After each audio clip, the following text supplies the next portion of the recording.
Pacific Northwest bow hunters. Magnus Stinger broadheads.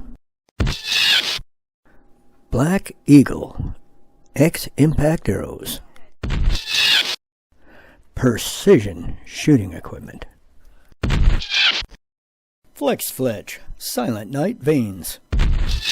Hello folks, Mike West here from Pacific Northwest Bow Hunters.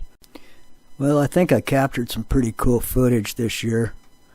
Not only got the arrow going to the animal, but I got it coming out the back side of it too. So on this light arrow versus heavy arrow thing we're going to do on this video, you guys that shoot the heavy poundage and get 280, 290 with a 500 grain arrow, well, I think it'll still be pretty fun for you guys to watch. And you might not care too much about what we have to say until you get a little older in life and have to start turning that bow down.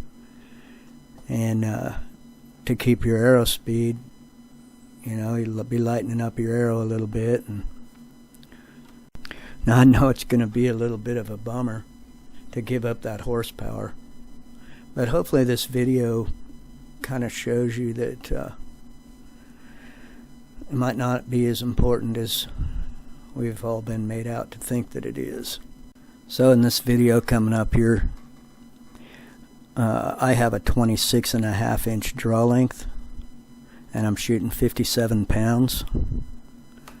I'm shooting a 370 grain Black Eagle X impact at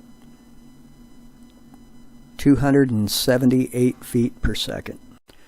Now I think for you guys that fit in the category that I do, where you know you got that short draw length and low poundage, or maybe just low poundage or whatever, where you know you keep hearing from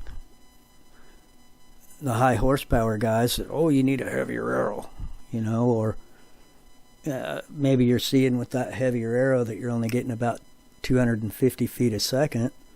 I think you guys might gain a little more confidence in that faster arrow on this video. I don't know. We'll all make our own, you know, determination about this, but I just think it'll be cool to learn from it and see what people have to say about it. Anyway, here we go.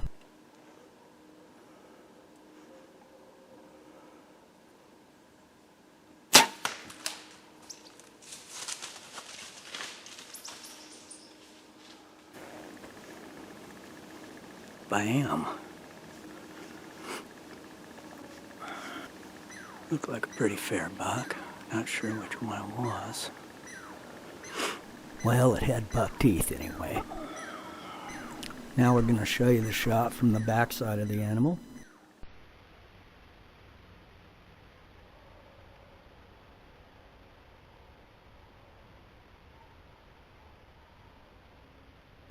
This is me in the red circle.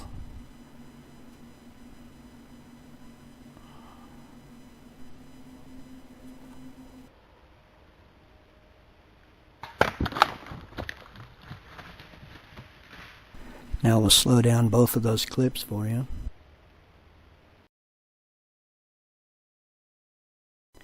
So the arrow breaks in half from the deer dropping and spinning while it's hitting it. And the front half of the arrow continues on through the deer on its own without the back half. Now we're going to break it down frame by frame and talk about it a little bit. So the red line is my point of aim, and as you can see, the arrow comes out right on the line. However, it looks like the deer moved 4 to 6 inches back before the arrow hit it, and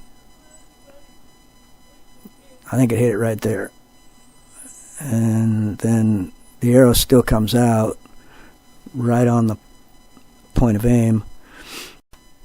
Keep in mind that the arrow hit the front ball socket a little bit on the way in, hit the bottom of the spine and hit the exit ball socket pretty hard on the way out.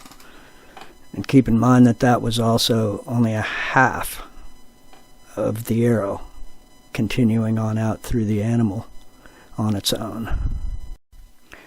Now that Magnus Stinger right there, pretty dang good shape for hitting bone that hard. I think about the only thing wrong with it's that tonneau tip's just a little teeny bit curled over there, as you can see. And you know, it did its job, and no doubt about it. Real good blood trail.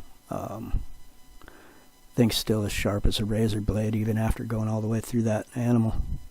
So that deer was dead in 45 seconds due to severe vascular trauma. I know that because it fell 10 feet out of sight and when the sound of it running stopped. So it fell when the sound quit on the video. And that was 45 seconds from when the sound of the shot went off. So I was pretty positive that that front half of that arrow stayed in that deer. However, I did give it a quick look because I knew the possibility was there. So the first thing I did was go up and roll that thing over and take a look, and I was pretty amazed to see a hole in the other side. So I came back and found it. So if we go back to the scales, we see that 235 grains of arrow continued on through the animal. That's a lot of horsepower for 235 grains of arrow. This is my buck from last year, and this is what happens. Slow or fast, most of the time, we don't get beat. Now my shot from this year was a bad shot due to the deer jumping the string. This one does not jump the string.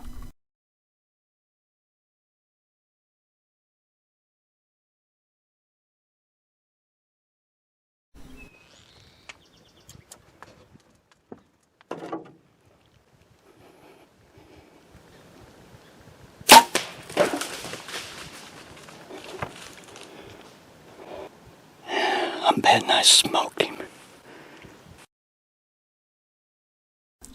It was easy to find. He only went 56 yards from where I shot him. And fair blood trail. There was enough to find him.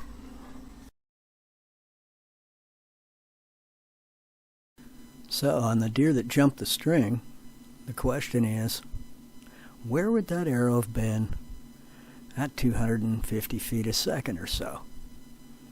Or maybe even slower if you went with a 500 grain arrow in my setup. So here's some math.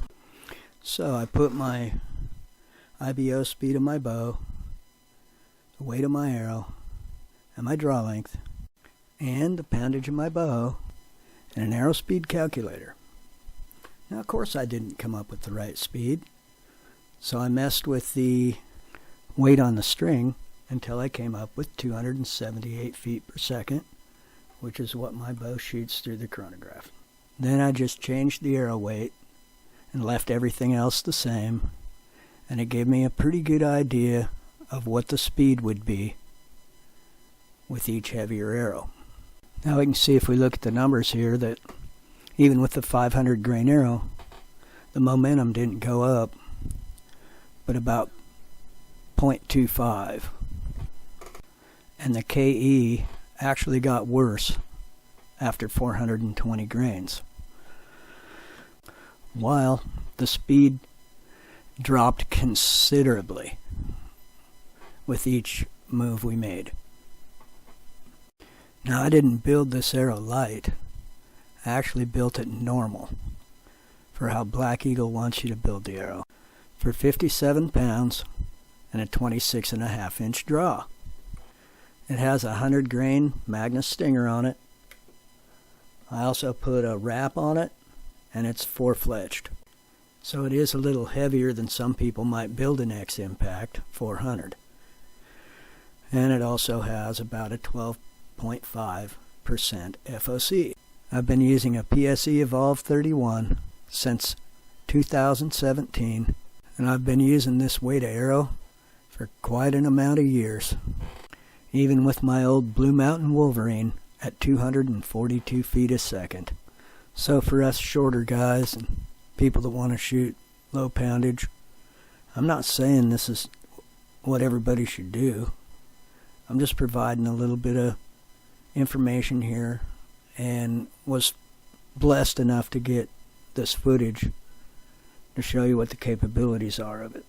I hope y'all enjoyed the film, and I hope to see you at the gas pumps or store or something along the way, maybe out hunting. Remember to have fun at all costs. Life is short. Well, folks, I got the new Phelps improved large model high volume bugle tube here, and we're gonna give her a blow.